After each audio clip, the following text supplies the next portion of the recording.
Okay, so we sit here at the end of 2022 and we started this 365-day video challenge last year. We started January 1st and guess what? We have done it. Oh yeah. So I'm Whitney Lohr and this is Gina DeMayo. Gina is my behind the scenes creator. She does my video editing, she does my content, she does my thumbnails, posting all my stuff.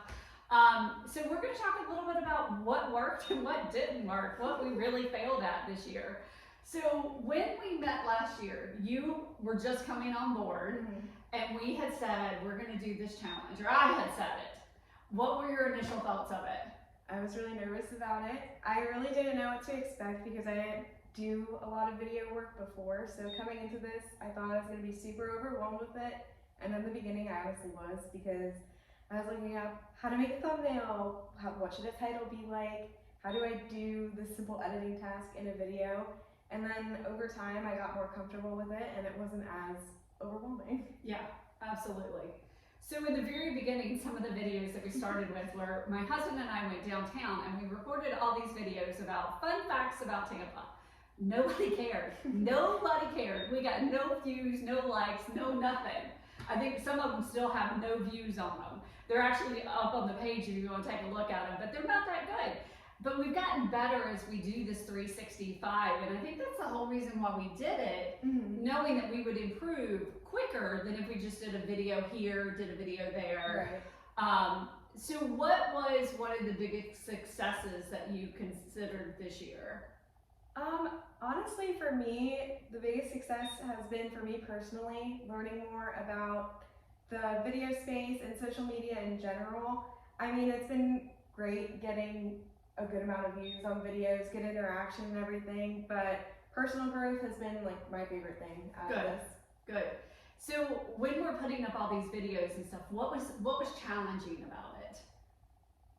There was a lot. Yeah, because at the beginning, a lot of it was challenging for me because, like I said, I really didn't know what I was doing. So I had a hard time figuring out what fit for what Whitney was trying to achieve. And I was looking at bigger channels and referencing things that I had watched growing up on YouTube, and that wasn't necessarily working for her brand. So once I got more in the swing of things, I really took a look at what her brand is, who we're trying to reach, and adjusted things to be more appropriate for that than more of what I've seen going on. Or what was trending, or, you know.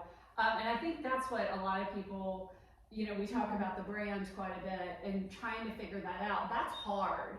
That's not an easy thing to do, but I think we've really kind of gotten dialed in a lot more, especially in the last few months of, you know, things looking a certain way, things sounding a certain way, and still having personality in it, because some of these, you know, some of these things are bad. You know? So, and if you put bad stuff out there, leave it out there, because you just never know. And like we were talking, one of the videos that we did that actually went viral, we didn't do really any editing to. It was no makeup. I had a hat on, no microphone, and we just went with it. And that was our biggest producer. Yeah. And some of them that were more scripted and more, not me, you know, like we don't have a script right now. We're just sitting here talking a lot more natural. So if somebody is starting out with a challenge and they're like maybe a 30-day challenge or something like that, what would you recommend for them? I would definitely recommend first taking a look at the brand and the message that you're trying to get across. I feel like that helps eliminate a lot of like outside noise and things that don't necessarily pertain to the videos. It makes it a lot easier to say, hey, I think we should do this week, this next week, and kind of build a little mini series out of that, rather than being like, okay, I saw this trending, now let me do this, now the trend is this, this, and this. It makes it a little bit messy to follow from a business perspective. That works for people who are like into influencing and trying to sell products from other brands, but for your own personal brand, I think it's definitely more important to first take a look inside and then produce.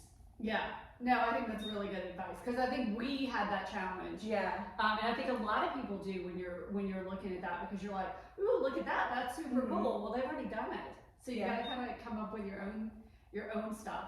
So if you have any questions, if you're gonna start doing your videos and you wanted to reach out to Gina or I, feel free to. We'd love to help you, and definitely subscribe to our channel.